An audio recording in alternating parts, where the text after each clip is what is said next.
D4 news देख रहे तमाम दोस्तों को दीपक भंडारी का नमस्कार। आज हम चर्चा करेंगे चुनावों को लेकर। चुनावी बिसात सज चुकी है। 14 फरवरी को पंजाब में विधानसभा चुनाव होने हैं और 10 मार्च को नतीजे घोषित किए जाने हैं। तमाम राजनीतिक पार्टियों के नेता आपको लुभाने के लिए तरह तरह के प्रलोभन देंगे। हम बात करेंगे कि आखिरकार होना क्या चाहिए था और हमारे राजनेता कर क्या रहे हैं। राजनीतिक दल मेहनतकश पंजाबियों से वोट बटोरने के लिए तरह तरह के वायदे कर रहे हैं। उन्हें मुफ्त सुविधाएं देने का ऐलान कर उन्हें भिखारी बनाने की कोशिश कर रहे हैं। अगर हम ऐसा कहें तो कुछ गलत नहीं होगा। ऐसा लालच देकर लोगों को गुमराह तो किया ही जा रहा है, इससे लोगों को बेकार बनाया जा रहा है और उनकी सोच एक सीमित कर दी गई है कि वह इससे आगे सोच ही ना सकें और बेकारी का जीवन जिएं।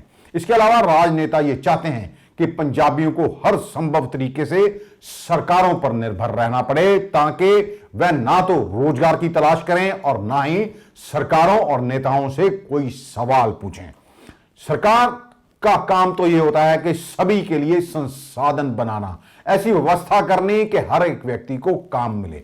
यह ठीक है कि हर व्यक्ति को, हर युवा को सरकारी नौकरी नहीं दी जा सकती, लेकिन उसे अपने पैरों पर खड़ा कैसे करना है, इन तमाम नीतियों को बनाना सरकारों का काम है। इसके अलावा निर्विघ्न बिजली, बेहतर सेवाएं, सेहत सेवाएं, बेहतर शिक्षा, रोजगार के अवसर प्रदान करना, भ्रष्टाचार मुक्त प्रशासन, अपराध मुक्त समाज, ये सरकारी तंत्र को भ्रष्टाचार मुक्त बनाना, ये तमाम काम नेताओं और सरकारों का होता है। लेकिन इस तरफ ना तो हमारे नेताओं का ही ध्यान है और ना ही सरकारों की तरफ। एक चीज इनके हाथ लग गई है कि लोगों को प्रलोभन दो, उन्हें लालच दो और लालच देकर उनका वोट हासिल कर लो।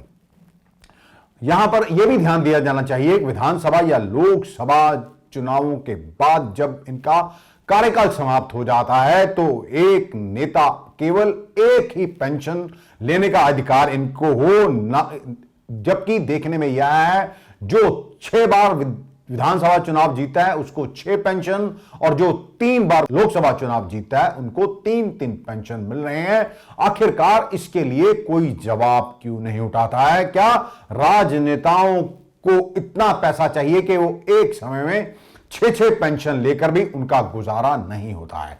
हालांकि आज वैसे तो नवजोत सिंह सिद्धू की ओर से एक प्रेस कॉन्फ्रेंस में यह कहा गया है कि यदि वह दोबारा सत्ता में आते हैं और चुनाव जीते हैं तो वह अपनी दूसरी पेंशन नहीं लेंगे। लेकिन उनसे भी हमारा सवाल है कि वह 3 बार लोकसभा सांसद रह चुके हैं, एक बार उनकी पत्नी विधायक रह चुकी हैं और एक बार वह राज्यसभा सांसद रह चुके हैं, अब वह मंत्री भी रह चुके हैं। इन 6 बार में वह कितने पेंशन ले रहे हैं उन्हें जनता को यह भी बताना चाहिए था। मात्र जुमलों से लोगों का अब ध्यान भरमाने की कोशिश नेताओं को नहीं करनी चाहिए। Therefore you must understand कि जे मैं लड़ रहा मैं खड़ा उत्थे ही, ना मेरी हट्टी चलती है, ना मेरा ठेका चलता है, ना मेरी दुकान चलती है, ना मेरा बिजनेस चलता है। 50,000 रुपये जी तनख्वाह आती है वही लेना और अगली बार अगर जितया दूसरी, ये लिख लो आज टका के, दूसरी पेंशन नहीं लवांगा, दूसरी पेंशन नहीं लवांगा। भुखा राजदा भुखड़ नहीं राजदे, ठठ पेंशन लेंदे आ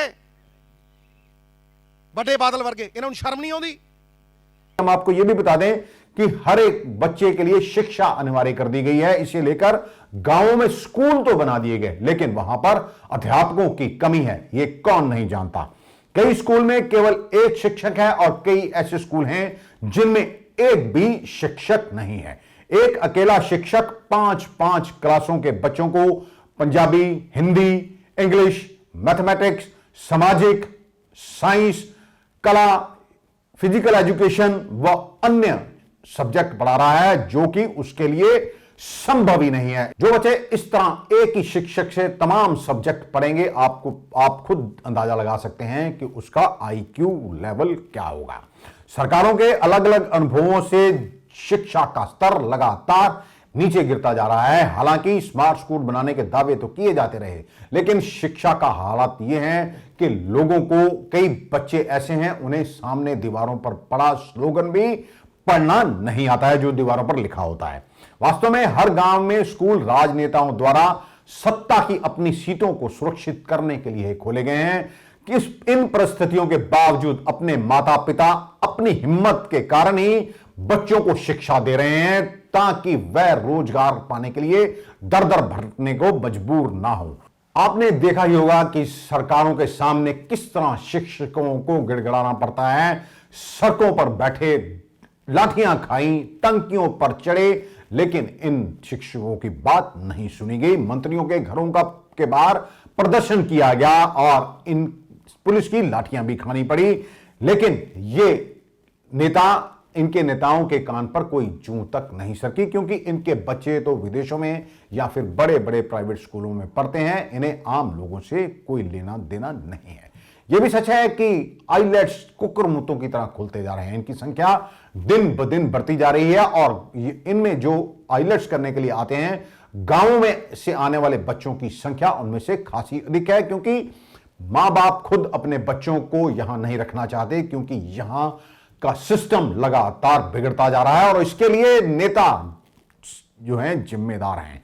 महत्वपूर्ण मुद्दों से ध्यान भटकाने के लिए ये नेता तरह तरह की जो तरीके निकालते हैं। इन्हीं में से ये तरीका है कि आपको लुभावने, आपसे वायदे किए जाते हैं और लालच दिया जाता है।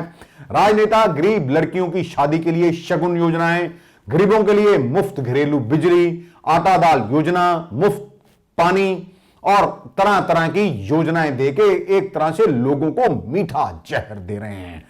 मुफ्त पानी मिलने से पानी का दुरुपयोग बढ़ गया है, मुफ्त बिजली मिलने से इसका भी दुरुपयोग बढ़ गया है, क्योंकि जो चीज मुफ्त मिलती है आम तौर पर इंसान को उसकी कीमत का पता नहीं रहता है। यही कारण है कि हमारा जो पानी का स्तर है लगातार नीचे खिसकता जा रहा है। कई ऐसे गांवों में उदाहरण मिलती है जहां पर पानी को लेकर कई बार मारपीट भी हो चुकी है। इन मुफ्त सुविधाओं के चलते ही किसान को गेहूं और धान के चक्कर में फंसा दिया गया है। उसको इस चक्कर से बाहर निकालने की सरकारों की ओर से कभी कोशिश ही नहीं की गई, जिसका कारण आप समझ सकते हैं कि किसानों की हालत आज क्या है। किसान कर्ज में दबा हुआ है और किसान आत्महत्या करने को मजबूर है। पंजाब का किसान एक समय था जो पहले अनाज और चावल के अलावा दूसरी फसलें भी बीजता था, जिनमें सरसों, गन्ना, ज्वार, मक्की, चरी, बाजरा, तिल और चना व दूसरी सब्जियां शामिल थी। लेकिन इन तमाम चीजों को बीजना अब किसानों की ओर से बंद कर दिया गया है। पंजाब की उपजाऊ मिट्टी जहर उगलने लगी है। यदि ऐसा कहा जाए तो गलत नहीं होगा। कई कृषि वैज्ञानिक ये कह चुके हैं कि यदि लगातार फसलों पर होने वाले छिड़काव को, कीटनाशक दवाओं के छिड़काव को नहीं रोका गया तो आने वाले दिनों में पंजाब की भूमि भी बंजर हो जाएगी। कीटनाशकों के अंधाधुंध प्रयोग ने धरती को खोखला बना दिया है और यह जहर कैंसर जैसी आम बीमारियों का कारण भी बढ़ रहा है। ऐसी कई रिपोर्टें भी सामने आ चुकी हैं। खेतों में उगाई जाने वाली हर फसल और सब्जी बड़ी मात्रा में जहरीली हो रही है, इसकी पुष्टि भी कई बार हो चुकी है। यही जहर हम और हमारे बच्चे खा रहे हैं। इसके चलते तमाम तरह की बीमारियां लोगों को अपनी चपेट में ले रही हैं। एक बात हमारी समझ में नहीं आ रही है कि नेताओं को सिर्फ पैसा चाहिए, कोई काम बिना पैसे के वह करते नहीं है। राजनीति में कहने को तो वो सेवा के लिए आते हैं, लेकिन अरबों रुपए की जायदादें इनके पास हैं और तमाम सुख सुविधाएं इनके पास हैं जिनकी आप कल्पना नहीं कर सकते। हम आपको एक लेखक की लिखी हुई बात सुनाएंगे। उसने ये लिखा था कि आखिरकार हम किसके लिए कमा रहे हैं। पीने के लिए आपको साफ पानी नहीं मिलेगा, खाने के लिए आपको साफ अन्न व सब्जियां व फल नहीं मिलेंगे, सांस लेने के लिए आपको हवा साफ नहीं मिलेगी। तो इन नोटों को आप क्या करेंगे, क्योंकि नोटों को ना तो खाया जा सकता है, ना पिया जा सकता है और ना ही ये सांस लेने के काम आते हैं। ठीक है, ये आपकी सुख सुविधाएं जरूर बढ़ा देते हैं। राजनीतिक पार्टियों को यह चाहिए था कि मुफ्त सुविधाओं को खत्म करें, लेकिन इन्हें लगातार बढ़ावा दिया जाता रहा। किसानों को फसली चक्कर से बाहर निकालने के लिए उन्हें तमाम फसलों पर एमएसपी की गारंटी देनी चाहिए थी। मजदूरों और कामगारों के लिए न्यूनतम मजदूरी तय की जानी चाहिए थी और रोजगार की गारंटी इन्हें दी जानी चाहिए थी। प्राकृतिक आपदाओं के कारण फसलों के नष्ट होने सहित कृषि दुर्घटनाओं के कारण किसानों और खेत मजदूरों की मृत्यु के मामले में उचित सहायता दी जानी चाहिए थी। हर स्कूल में शिक्षकों की संख्या को पूरा किया जाना चाहिए था। गांवों में, गलियों में, मोहल्लों में बिना किसी सरकारी के मंजूरी के खुले जो स्कूल खुले हैं या फिर बड़ी बड़ी दुकानें खोल रखी हैं शिक्षा के नाम पर और लूटा जा रहा है लोगों को, इन तमाम पर रोक लगाई जानी चाहिए थी। अगर पंजाब के बच्चों को सरकारी स्कूल में सब कुछ मिलने लगे तो निजी संस्थानों की जरूरत ही क्या रह जाएगी, यह हर कोई समझ सकता है। लेकिन नेताओं का इस तरफ कोई ध्यान नहीं है, क्योंकि यदि हम और आप, हमारे बच्चे शिक्षित हो गए तो इनसे लोग सवाल करने लगेंगे, जो कि नेताओं को गवारा नहीं है। इसलिए पंजाब के लोग, तमाम राजनीतिक दलों ने मुफ्त पानी और बिजली और दूसरी मुफ्त सुविधाओं के चक्कर में किसी को बसों में फ्री कर दिया गया और कोई कह रहा है कि महिलाओं को इतने पैसे हर माह दिए जाएंगे। लोगों को बेकार, बेरोजगार, निठल्ला बनाने की एक सोची समझी साजिश इन राजनीतिक पार्टियों की ओर से कर दी गई है।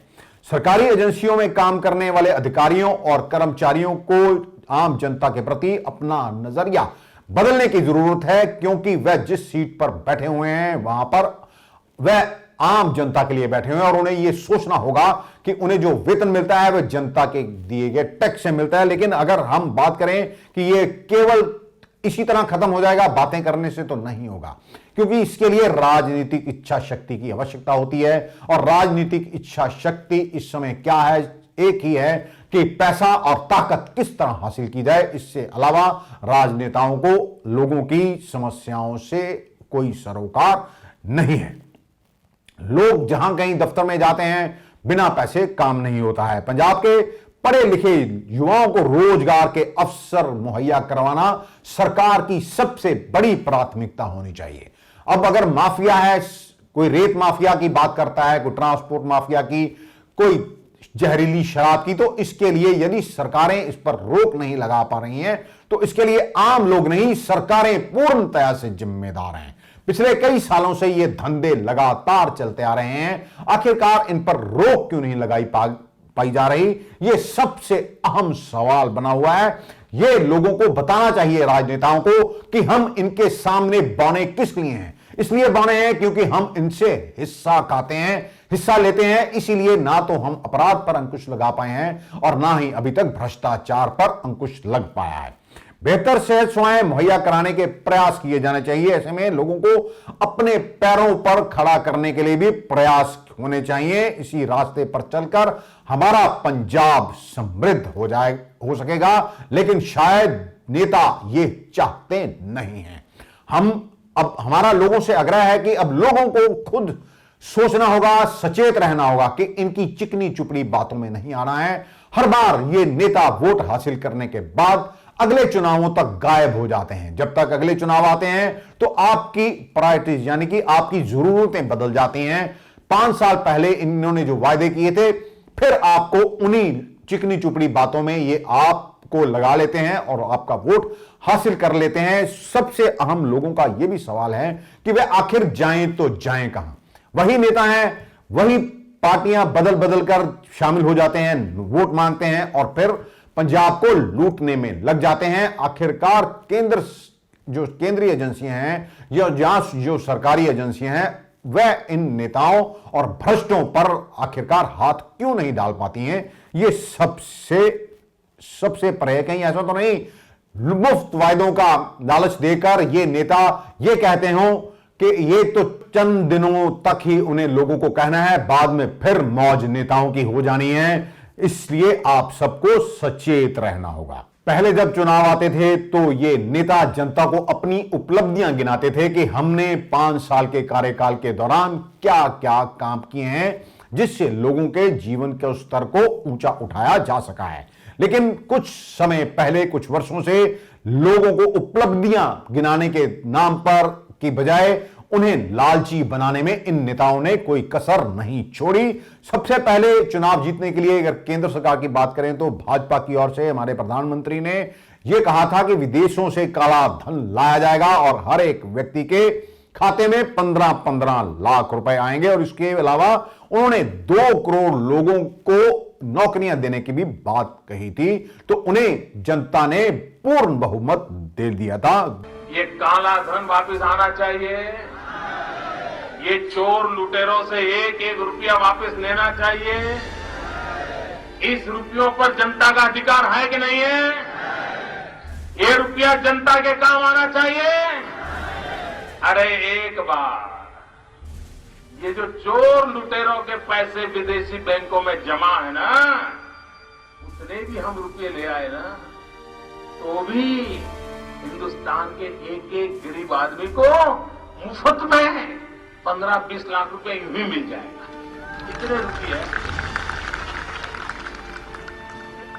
जिस दिन भारतीय जनता पार्टी को मौका मिलेगा, एक एक पाई हिंदुस्तान की वापस लाई जाएगी और हिंदुस्तान के गरीबों के लिए काम लाई जाएगी। ये जनता के पैसे हैं, गरीब के पैसे हैं। वर्ष 2019 में पूर्ण बहुमत हासिल होने के बाद भी अब बेरोजगारी जो है मुंह चढ़ाए खड़ी हुई है। इसके बाद में जो 15-15 लाख रुपए की बात उन्होंने कही थी, यानी तो बाद में अमित शाह ने इसे एक जुमला करार दे दिया था। अब 2022 में चुनाव होने वाले हैं, घोषणा हो चुकी है। कांग्रेस इन्हीं मुफ्तखोरी की पद चिन्हों पर चल रही है। 12वीं पास छात्र छात्राओं को मुफ्त स्कूटी देने, स्मार्टफोन देने का वायदा करने के साथ साथ किसानों का कर्जा माफ किए जाने की भी बात की जा रही है।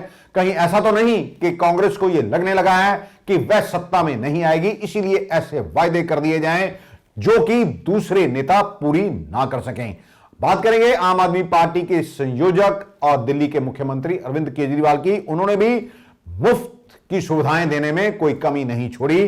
300 बिजली यूनिट मुफ्त देने का झांसा उन्होंने दे दिया और बाद में इसकी होड़ सील लग गई।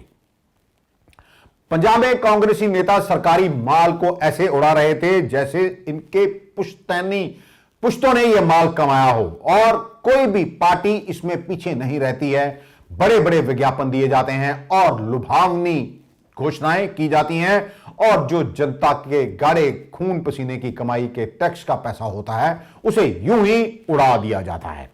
अनेक परिवारों के जो युवक हैं वो नशे की चपेट में आने के बाद अपनी जान से हाथ धो चुके हैं। नशा, बेरोजगारी, भ्रष्टाचार, रेत माफिया, दूसरे माफिये, ये तमाम जो हैं मुंह चिढ़ाए हुए, ये असुर हैं, इन्हें कहा जाए समाज के तो कुछ गलत नहीं होगा। ये असुर मुंह चढ़ाए हुए अभी भी खड़े हुए हैं, ज्यों के त्यों हैं। लेकिन इन नेताओं को तो मात्र सत्ता, एकमात्र सत्ता हासिल करनी है, उसके लिए ये हर संभव प्रयास कर रहे हैं। ना तो कोई नेता और ना ही ये पार्टी कोई ऐसे वायदे जनता के साथ कर रही है। यदि वह सत्ता में आएंगे तो महंगाई, भ्रष्टाचार व दूसरे जो बुराइयां हैं समाज की, उनसे निजात दिलाई जाएगी। जो महंगाई हो चुकी है इसके दाम, इसको कम करने की पूरी कोशिश की जाएगी। दाल, सब्जियां, दूध के दाम कम किए जाएंगे। गरीब जनता को आसानी से 2 समय का भोजन मिल सके। मात्र किसानों को 500 रुपए महीना देना, नीले पीले कार्डों पर मुफ्त राशन बांटना या सस्ता अनाज देना, ये लोगों का मजाक बनाने से अधिक कुछ नहीं है। इससे बेकारी, बेरोजगारी दोनों ही बढ़ते हैं। भाजपा को लोगों से बहुत सी आशाएं थी, मगर इनके पास भी अब लोगों के सवालों के जवाब नहीं होते हैं। पहले तो ये कहते थे कि कांग्रेस ने अधिक समय तक यहां पर राज किया है देश पर, इसलिए वह इससे बच जाते थे। लेकिन जब से ये लोग आए हैं तब से जनता को क्या मिला? 2 पूंजीपतियों की संपत्तियां कितनी बढ़ गई, ये किसी से छुपी नहीं है। चुनाव जीतने के लिए नेता हर तरह का प्रलोभन जनता को देते हैं। वे ये भी कहते हैं कि वे जब सत्ता में आएंगे तो मात्र जन सेवा करेंगे, जबकि चुनावों के पश्चात वह लोगों को भूल जाते हैं। यह कैसा देश है जहां पर नौकरी करने वाले लोगों को 2004 से पेंशन देनी बंद कर दी गई, जबकि एक नेता जितनी बार चुनाव जीतता है उसे उतनी बार ही पेंशन और तमाम सरकारी सुविधाएं मिलती हैं। यह समझ से परे है और लोगों को इन सब चीजों के लिए जवाब मांगना होगा। कांग्रेस के प्रदेश अध्यक्ष नवजोत सिंह सिद्धू बातें तो बहुत बहुत बड़ी करते हैं। वो ये कहते हैं कि पंजाब के खजाने में जो पैसा आना चाहिए वह कुछ लोगों की जेबों में जा रहा है। तो क्या नवजोत सिंह सिद्धू इस बार उन नेताओं के टिकट, उन्हें ना टिकट मिले उन नेताओं को जो लोग माफिया राज चला रहे हैं यहां पर, या जो भ्रष्टाचार को बढ़ावा दे रहे हैं। क्या नवजोत सिंह सिद्धू इसके लिए आवाज उठाएंगे, मुंह खोलेंगे अपना कि इन लोगों ने पंजाब को बर्बाद कर दिया, इसलिए इन्हें कम से कम कांग्रेस वोट तो ना दे। पिछले कई ये जो माफिया राज है वो एक दिन में तैयार नहीं हुआ है, इस सालों साल से वही माफिया राज कर रहा है। सरकार चाहे कोई भी हो, लेकिन तूती इसी माफिया की बोलती है। ये सच किसी से छिपा नहीं हुआ है। माफिया राज फन फैलाए खड़ा हुआ है किसी कालिया सांप की भांति। अब भगवान कृष्ण से ही उम्मीद है अगर वो आए तो इस माफिया राज को खत्म करें, क्योंकि हमारे नेताओं के बस में ये कुछ लगता नहीं है। पिछले कई सालों से पंजाब के दरियाओं में से रेत बजरी निकाली जा रही है। एक तयशुदा हिस्सा नेताओं और भ्रष्ट अधिकारियों के जेबों में चला जाता है, और शराब माफिया जो है पंजाब पर काबिज है। नेताओं की ट्रांसपोर्ट है, कौन नहीं जानता। बिना परमिट के बसें चल रही हैं, टैक्स की चोरी होती है, और 70-30 का रेशो आपस में बांटा जाता है। पंजाब में जो परिवहन मंत्री बने थे राजा अमरिंदर वड़िंग, उन्होंने छापे तो मारे, कई बसों को बंद भी किया, लेकिन ये कार्रवाई एक तरफा की गई थी। इसी को लेकर श्रोमणी अकाली दल बादल के नेताओं और आम आदमी पार्टी के नेताओं की ओर से उनकी कार्य प्रणाली पर सवाल भी खड़े किए गए थे। उन्होंने कहा था देखिए इतने दिनों में कितने करोड़ का टैक्स जो है वो पंजाब के खजाने में आया, लेकिन सबसे अहम सवाल था जिसका जवाब राजा अमरिंदर वड़िंग ने भी नहीं दिया, क्योंकि 4.5 साल बाद उन्हें कांग्रेस जब सत्ता में रही तो राजा अमरिंदर वड़िंग को ट्रांसपोर्ट मंत्री बनाया गया, जबकि उनसे पहले भी पंजाब के कांग्रेस सरकार में 2 जो मंत्री कांग्रेस से ही रही थी, एक रजिया सुल्ताना और दूसरी अरुणा चौधरी थी। क्या उनके मंत्री रहते जो टैक्स की चोरी हुई, क्या वह वसूली की गई? नहीं वसूली की गई तो वो पैसा किसके खाते में गया, किसके जेबों में गया? यह भी सबसे अहम सवाल है। नवजोत सिंह सिद्धू ये कह तो रहे हैं कि पंजाब के खजाने को लूटा जा रहा है, लेकिन उनसे हम पूछना चाहते हैं कि पंजाब को जो लूट रहा है, क्या वह बाहर से आकर लूट रहे हैं पंजाब को? वो पंजाब में ही बैठे हुए हैं और आप सबके सामने आपकी छाती पर बैठकर पंजाब को लूट रहे हैं। तो आपने किया क्या? बातें करने के बजाय आपने किया। अगर यूं कहा जाए कि माफिया ने ही पंजाब को कंट्रोल किया तो कुछ गलत नहीं होगा, क्योंकि हर आदमी को पैसे चाहिए, नेता को पैसे चाहिए, अधिकारी को पैसे चाहिए। जब पैसे देने वाला और पैसे लेने वाला राजी है तो फिर शोर किस बात का? कहां गलत काम होता है? आम आदमी को तो पता होता है, लेकिन ना तो इन नेताओं को पता होता है, ना ही पुलिस को, यानी आंखें बंद करके सब गलत काम होने दिए जाते हैं। नवजोत सिंह सिद्धू लोगों को समझाएं कि आखिरकार उन्हें कौन मूर्ख बनाता रहा है, या वह अब मूर्ख बनाकर लोगों को मूर्ख बनाकर उनसे वोट मांग रहे हैं। जब नवजोत सिंह सिद्धू खुद मंत्री थे, उनके पास लोकल बॉडी मंत्रालय था, तो क्या पंजाब में तब माफिया राज नहीं था? तब पंजाब में शराब माफिया नहीं था? तब पंजाब की खड्डों से रेत नहीं निकाली जाती थी? तब केबल माफिया नहीं था? क्या नवजोत सिंह सिद्धू जब उन्हें मंत्री पद से हटाया गया तो दूसरा पद उन्हें दिया गया, वह छोड़कर घर में क्यों बैठ गए? अगर वह वाकई लोगों के हित में बात करना चाहते थे तो उन्हें घर नहीं बैठना चाहिए था, 2 साल तक चुप नहीं रहना चाहिए था। उन्हें कैप्टन अमरिंदर सिंह के खिलाफ तभी आवाज उठानी चाहिए थी। मात्र उन्होंने चुनावों से, विधानसभा चुनावों से 6 महीने पहले ही आवाज उठानी क्यों शुरू की गई बाद में? हालांकि कांग्रेस ने को पता चल गया था कि कांग्रेस का काफी डैमेज हो चुका है, इसीलिए पूर्व मुख्यमंत्री कैप्टन अमरिंदर सिंह को हटा दिया गया। माफिया राज के खिलाफ किसी ने कुछ किया नहीं। सब जानते हैं यदि नेताओं और अधिकारियों की सरपरस्ती ना हो तो कोई भी गलत काम हो नहीं सकता। हमने बात की थी आम आदमी पार्टी के नेता जो पूर्व पुलिस अधिकारी भी रह चुके हैं, आईपीएस अधिकारी हैं, कुंवर विजय प्रताप सिंह। उन्होंने उदाहरण दिया था कि हमने मुख्यमंत्री से एक बार कहा था कि हमें 7 दिनों की मोहलत दे दी जाए तो पूरे पंजाब से क्राइम मिटा दिया जाएगा, लेकिन अधिकारियों को काम नहीं करने दिया जाता। जब पिछला इलेक्शन हुआ 2017 में तो कैप्टन अमरिंदर सिंह ने बोला था कि हम 4 हफ्ते में नशा खत्म कर देंगे। मेरी उस समय नियुक्ति हुई लुधियाना पुलिस कमिश्नर के रूप में। जब हमने 4 हफ्ते में नशा खत्म कर दिया, क्राइम खत्म कर दिया, तो माफिया के दबाव में 5वें हफ्ते में बदली हो गई।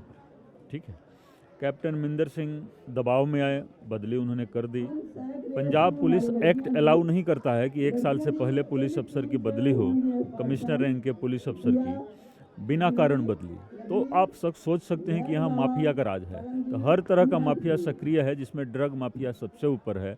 वैसे रेत माफिया भी, मतलब शर्म की बात होती है कि रेत माफिया भी यहाँ है, केबल माफिया यहाँ है, ट्रांसपोर्ट माफिया यहाँ है, लैंड माफिया यहाँ है, लिकर माफिया यहाँ है। तो यहाँ माफिया की ही सरकार चलती है। ये तो हमने आपको पहले भी बताया था, ये नेता आपस में लड़ रहे हैं, नियुक्तियां करने के लिए मोटी रकम ली जाती है। आखिरकार आपको मुफ्तखोरी में उलझाकर पंजाब को लूटा और बर्बाद किया जा रहा है। अब ये नेता शायद इसलिए लड़ रहे हैं क्योंकि उन्हें वोट मांगने के लिए फिर से जनता के पास जाना है कि 5 साल उन्हें कैसे मूर्ख बनाया जाए। इनके पास इन चीजों के अलावा कुछ रह नहीं गया। एक दूसरे को बुरा कहेंगे तो ही जनता के पास जाएंगे। देखो, ये कहें अपना, हर कोई कहेगा मैंने आपके हक में आवाज उठाई। सब कुछ मुफ्त बांट दिया जाएगा, तो इस मुफ्तखोरी के लिए आखिरकार पैसा आएगा कहां से? सब लोगों को पता है कि एक साजिश के तहत सरकारी जितनी भी सरकारी चीजें थी, चाहे वो पंजाब रोडवेज हो या और भी सरकारी अदारे हों, उन पर किस तरह उन्हें घाटे में लाया गया और राजनीतिक पार्टियों के नेताओं की बस कंपनियों की ओर से कितना मोटा प्रॉफिट कमाया गया। रोडवेज, पंजाब रोडवेज जो कि कंगाली के कगार पर पहुंच गई थी। राज्य में टूरिस्ट परमिट बसें चल रही हैं, इसके लिए जिम्मेदार कौन है?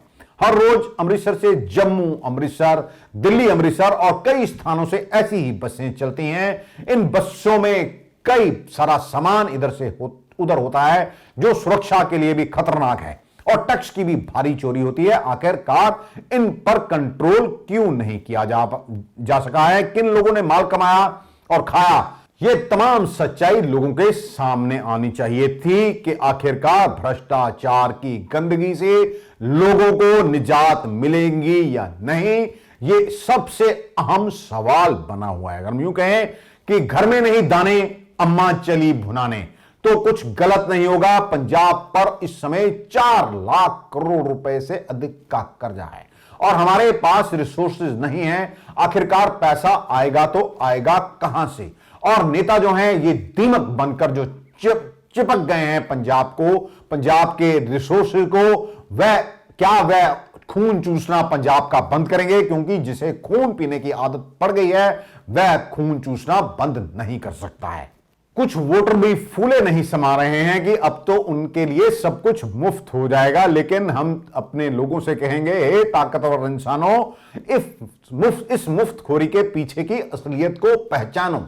ये वही राजनीतिक दल हैं जिनके वित्त मंत्री हैं सालाना घाटे का बजट पेश करते हैं। कर्मचारियों के वेतन देने के लिए इनके पास पैसे नहीं होते हैं, तो ये देखते हैं कि पैसा आएगा कहां से।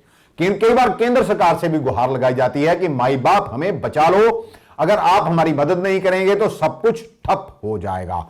एक अध्ययन बताता है कि लोग अच्छी सेवा के बदले में दाम चुकाना चाहते हैं, लेकिन ये राजनेता अपनी राजनीति चमकाने के लिए सब कुछ फ्री बांटने को तैयार रहते हैं। इससे ना तो जनता का कल्याण होता है और ना ही राज्य का और राज्य की अर्थव्यवस्था गर्त में चली जाती है। मतलब ये इतनी नीचे चली जाती है, फिर इसे उभार पाना लगभग नामुमकिन होता है। राजस्व की कमी के चलते विकास की तमाम बातें हवाई साबित हो जाती हैं। अब आप देखिए कि अगर आप मुफ्त लेंगे तो सड़कों का हाल आप देख लीजिए जहां पर आप चलते हैं। जो अधिकारी पैसे देकर नेताओं को अपनी नियुक्ति कराएगा, फिर वो जनता का ही खून चूसेगा। वोटरों को ये समझ लेना चाहिए कि कुछ भी मुफ्त नहीं है। आपको मुफ्त चीजें देकर आपके बच्चों का भविष्य चुरा लिया जाता है। इसलिए अपने बच्चों को शिक्षा दें और नेताओं से पूछें, आखिरकार 75 साल की आजादी के बाद जनता को मिला क्या? जनता आज भी उन्हीं समस्याओं से गुजर रही है जो आज से कई साल पहले थी। हम ये नहीं कहते कि हर एक मतदाता वो पढ़ा लिखा होगा तभी वह अपने नेता का चयन सही कर पाएगा, लेकिन उसमें इतनी समझ जरूर होती है कि जो उसे लालच दे रहा है, मुफ्त शराब बांट रहा है या मुफ्त की घोषणाएं कर रहा है, उसके पीछे आखिरकार उस राजनेता की मंशा क्या है। सिर्फ उसे सही मार्गदर्शन मिलने की जरूरत है और हमारा काम यह है कि हम वोटरों का मार्गदर्शन करते रहें और हम कर भी रहे हैं। मतदाता ऐसे लोगों को, ऐसे नेताओं को चुने जिनके एजेंडे में शिक्षा, इंफ्रास्ट्रक्चर, रोजगार, समानता और माफिया को खत्म करने की बात हो, भ्रष्टाचार होता हो, तो आपको उस अधिकारी और उस नेता का बहिष्कार करना चाहिए जो भ्रष्टाचार को बढ़ावा देता है। मान लीजिए कि चुनावों के दौरान आपको कुछ मुफ्त की चीजें मिल भी जाती हैं, लेकिन क्या इसके लिए आप अपने बच्चों का भविष्य दांव पर लगा देंगे? यह सवाल आपको खुद से करना है। अच्छी सड़क, बेहतर सेहत सेवाएं, शिक्षा, जिन तमाम सुविधाओं को सरकार इसलिए आप तक मुहैया नहीं करवा पाती है, पहुंचा नहीं पाती है, क्योंकि उसके पास विकास करवाने के लिए पैसा नहीं है। तो फिर आप क्या करेंगे? मुफ्त की चीजें लेकर आप क्या करेंगे? सरकारी संपत्तियों को बेचा जा रहा है। ऐसा राज्य सरकारें ही नहीं, केंद्र सरकार भी ऐसा कर रही है और इसका विरोध भी हो रहा है। अब कुल मिलाकर नेताओं में से किसी एक को चुनना है, लेकिन आप अपने नेता से सवाल जरूर पूछिए कि आखिरकार उसका एजेंडा क्या है, उसकी पार्टी का एजेंडा क्या है, किस तरह से पंजाब को कर्ज की दलदल से बाहर निकालेगा, युवा नशे की दलदल में उसे कैसे बाहर निकाला जाएगा, बेरोजगारी कैसे दूर होगी, शिक्षा का स्तर किस तरह ऊपर उठाया जाएगा। आज हालात ये हो गए हैं कि आम आदमी अपने बच्चों को अच्छी शिक्षा नहीं दिलवा सकता। जो बहुत बड़े सेंटर जो खुले हैं, आपने ये भी पता है कि सबको पता है कि डमी एडमिशन होती हैं +1 में, +2 में, और मोटी फीस देकर तैयारियां करानी पड़ती हैं, क्योंकि स्कूलों में कुछ होता नहीं, ऐसी धारणा भी बन चुकी है। कुल मिलाकर कोई बाहर से आपके समाज या प्रदेश को बदलने के लिए नहीं आएगा। इसके लिए आप सबको एकजुट होना होगा और हमारी आप लोगों से यही दरखास्त है। हमारा मकसद था कि हम विभिन्न मुद्दे लेकर आप तक आएं और आपको बताएं कि किस तरह नेता आपके भविष्य को चुरा रहे हैं, आपके बच्चों के भविष्य जो अंधकार में है उसको कैसे बेहतर बनाया जा सके, ये सब कुछ आपके हाथ में है। नेताओं से सवाल पूछना शुरू कीजिए कि उसने अपना कितना विकास किया और कितने स्कूल बनाए, कितने अस्पताल बनाए, कितने शिक्षकों की भर्ती की। आखिरकार युवा बाहर जा रहा है तो क्यों? अपराध पर काबू क्यों नहीं पाया जा रहा? भ्रष्टाचार पर काबू क्यों नहीं पाया जा रहा? यह सब सवाल पूछना आपका काम है।